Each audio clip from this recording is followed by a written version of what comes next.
Apa kabar semuanya? Ayo dong, harus semangat dong ya. Ya, jadi hari ini kita akan belajar tentang mengkonstruksikan teks hasil observasi. Nah, sebelumnya ada yang tahu teks observasi itu apa? Enggak. Nah, jadi teks hasil observasi ini teks yang berisi hasil sebuah pengamatan atau observasi. Nah, di dalam teks observasi ini juga dipaparkan seperti bentuk, ciri, dan sifat umum pada objek yang sudah diobservasi. Nah, contoh-contoh sebenarnya teks observasi itu bisa apa aja, gitu apa saja gitu. Contohnya hewan, terus benda, terus seseorang atau tempat gitu dan lainnya. Nah, contoh di sini ibu mempunyai satu buah spidol. Nah, spidol ini juga dapat kita observasikan dengan cara kita pertama mengamati dulu nih apa yang terdapat di spidol ini apa saja sih gitu. Nah, lalu kita deskripsikan. Jadi kan kayak spidol ini dia memiliki bentuknya seperti tabung, kemudian dia mempunyai tutupnya yang berwarna hitam, kemudian badannya ini berwarna putih, dan pada badannya ini memiliki tulisan snowman, karena ini mereknya snowman. Nah, lanjut. Jadi sebelum mengkonstruksikan teks hasil observasi ini, kita harus tahu terlebih dahulu nih dua hal. Yang pertama itu ada gagasan pokok dan gagasan penjelas. Nah, gagasan pokok ini gagasan yang berisi tentang pernyataan umum yang terdapat di dalam teks tersebut. Tapi pada gagasan pokok ini lebih ke inti pembahasannya gitu.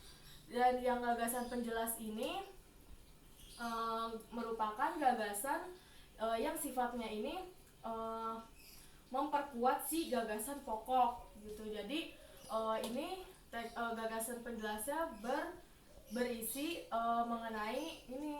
mengenai si gagasan pokok ini. Jadi di sini tuh seperti menyampaikan argumen atau alasan yang memperkuat si gagasan pokok ini. Nah, bagaimana anak-anak? Apakah kalian sudah paham? Paham. Ya, sudah paham ya. Jadi sudah kita bahas materi-materinya, kemudian ibu akan mencontohkan terlebih dahulu bagaimana sih caranya untuk mengkonstruksikan hasil observasi. Nah, tentunya kita di sini memerlukan teks observasi gitu kan. Nah, di sini kan teks observasinya itu judulnya merpati dan dara. Nah, berarti teks hasil observasi ini mendeskripsikan tentang hewan, burung merpati dan dara. Nah, merpati sering disamakan dengan dara karena termasuk dalam ordo yang sama. Merpati dan dara adalah burung yang berbadan gempal dengan leher pendek, paruh ramping, pendek, dan mereka makan biji-bijian. Merpati dan dara memiliki spesies yang bermacam-macam. Berbagai spesies merpati dan dara dimanfaatkan sebagai burung hias. Nah, setelah kita sudah baca teks hasil observasinya, kemudian kita cari tahu terlebih dahulu mana nih gagasan pokoknya, mana sih inti dari pembahasan di dalam teks observasi tersebut. Nah, coba kalian buka bukunya halaman 50. Coba kalian buka di situ, kan di situ ada yang teksnya gitu, teksnya. Coba kalian cari. Nah, di situ kan sudah ada pembahasannya ya. Jadi gagasan pokoknya itu dapat kita tentukan, yaitu merpati dan dara adalah burung berbadan gempal dengan leher pendek, paruh ramping. Nah, ini sampai sini ya. Dan mereka memakan biji-bijian, ini dari sini sampai sini. Nah, kemudian setelah kita menentukan kita baru bisa untuk memberi gagasan penjelasnya. Nah, gagasan penjelasnya ini sesuai dengan kita, argumen dan alasannya itu sesuai dengan kita, tetapi masih dalam bentuk masih ada kaitannya dengan si teks observasi tersebut gitu. Apakah kalian sudah paham dengan konstruksi? Sudah. Ya, jadi kalau sudah paham semuanya, Ibu akan memberikan kalian latihan.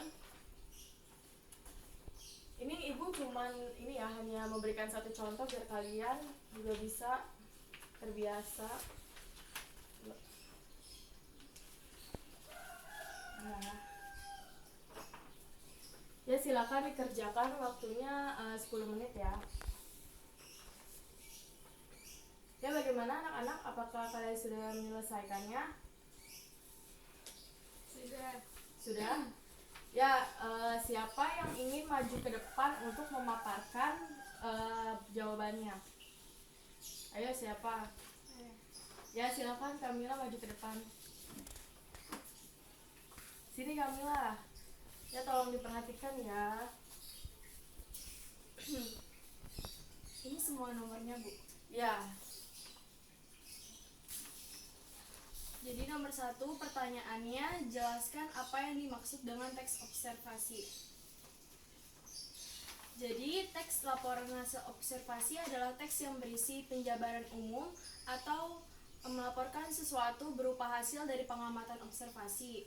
Teks laporan observasi juga disebut teks klasifikasi karena memuat klasifikasi mengenai jenis-jenis sesuatu berdasarkan kriteria tertentu.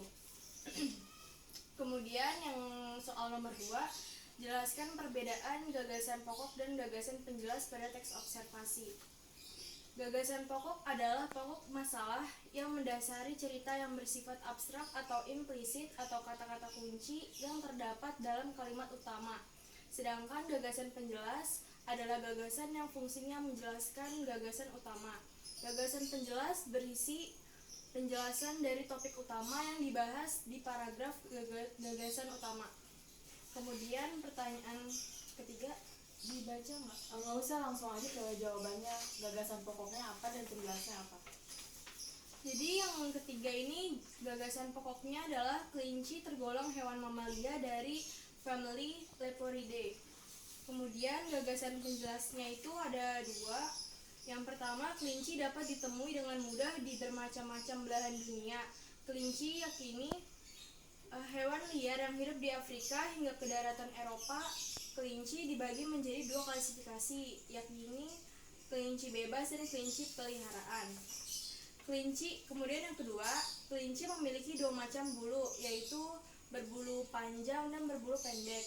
Rasnya terbagi menjadi beberapa jenis, diantaranya Lyon, Angora, American Chinchilla, English, Himalayan, dan Dutch. Dari hasil pengamatan, kelinci yang berjenis Lion merupakan hasil persilangan luar antara Angora dan jenis kelinci yang lainnya.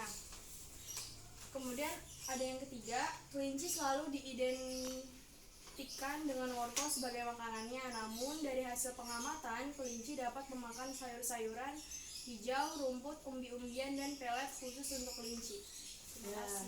Terima kasih, bagus Kamila, tepuk tangan untuk Kamila. Ya, jadi sudah paham semua ya. Ya, jadi dapat kita simpulkan pembelajaran hari ini bahwa untuk mengkonstruksikan teks observasi itu ada 2 hal. Yang pertama itu gagasan pokok, yang kedua gagasan penjelas. Gagasan pokok ini gagasan yang berisi inti dari sebuah pembahasan. Sedangkan gagasan penjelas ini gagasan yang sifatnya memperkuat si gagasan pokok dengan argumentasi dan alasan yang menjelaskan inti dari si gagasan pokok tersebut. Ya, mungkin cukup sekian untuk hari ini. Minggu depan kita ketemu lagi. Kurang lebihnya mohon maaf. Wassalamualaikum warahmatullahi wabarakatuh. Waalaikumsalam warahmatullahi wabarakatuh.